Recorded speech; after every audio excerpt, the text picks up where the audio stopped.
Right सब जानते हैं, ड्यूटीज हम जानेंगे। और ड्यूटीज को याद करना ऐसे बहुत बच्चों के लिए बहुत डिफिकल्ट होता है और सारे एग्जाम में आता है ये। अब पहले तो आपको ये पता होना चाहिए कि कॉन्स्टिट्यूशन में ओरिजिनली ड्यूटीज नहीं था, ये आया है 42nd अमेंडमेंट से आफ्टर स्वर्ण सिंह कमिटी रिपोर्ट।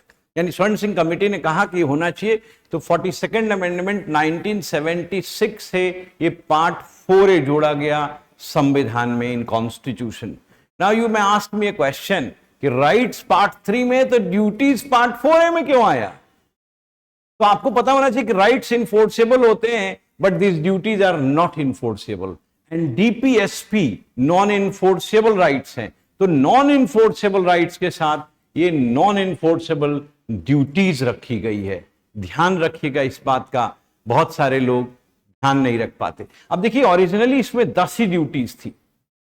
1980 आप कहें 1976 में 42nd अमेंडमेंट से तो ये 10 ड्यूटीज आ गई, लेकिन इसके बाद 86th अमेंडमेंट 2002 से इसमें 11वीं ड्यूटी भी जोड़ दी गई, जो हमारे आपके ऊपर आरोपित की गई कि हर पेरेंट्स का एक कर्तव्य होगा कि अपने बच्चों को 6 से 14 साल के बच्चों को वो पढ़ाए। लेकिन बाकी 10 ड्यूटीज क्या थी, तो आपको बताएंगे। देखिए ये ड्यूटीज जो हमने 42nd अमेंडमेंट 1976 यानी section 11 of 1976 42nd amendment, 42nd amendment constitutional act है जिसके सेक्शन 11 से ये जोड़ा गया और 31 1977 से लागू हुआ है। तो ये जो 10 ड्यूटीज थी पहले, मैं आपको बताऊं ये ड्यूटीज 3 प्रकार से विभक्त है। ये आपको याद रखने में बहुत सहूलियत करेगा।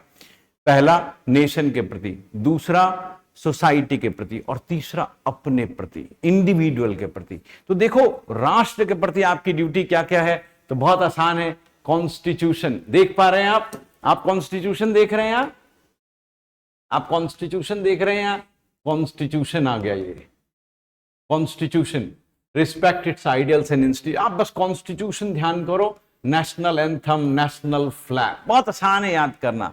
कॉन्स्टिट्यूशन है, फ्लैग है, एंथम है ना। उसके बाद नेशनल स्ट्रगल की जो बातें थी वो है। फिर लिखा है सॉवरेंटी, यूनिटी, इंटीग्रिटी। मेन शब्द को देखो, कोई ऐसा नहीं कि आपको पूछेगा कि पूरा का पूरा दिखा दो, तो भाई ये राष्ट्र के प्रति है। और लास्ट में लिखा defend country and render national service.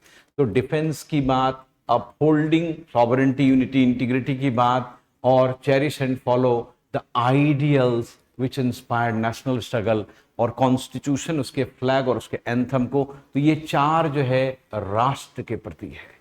अब आप आगे जाते हैं, आप देखते हैं सोसाइटी के प्रति क्या है हमारी ड्यूटी। देखो सोसाइटी के प्रति हमारी ड्यूटी क्या है, बहुत संक्षेप में आपको बता रहा हूं। किसी भी एग्जाम के लिए आप पढ़ रहे हो, to promote harmony, common brotherhood, हमारी ड्यूटी है जी कॉमन ब्रदरहुड, भाई बंधुत्व, फ्रेटर्निटी प्रियम्बल में लिखा था देखो, और उसी में लिखा renounce practices derogatory to the dignity of women. आप ध्यान रखना,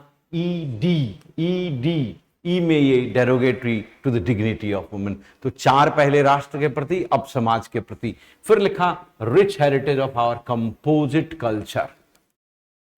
कल्चर, फिर लिखा नेचुरल एनवायरनमेंट। कभी कभी सवाल पूछ देते हैं, ध्यान रखिएगा, ये सारा जो है समाज के प्रति है। EFG में है नेचुरल एनवायरनमेंट, ध्यान रखना। जी में क्या है, नेचुरल एनवायरनमेंट।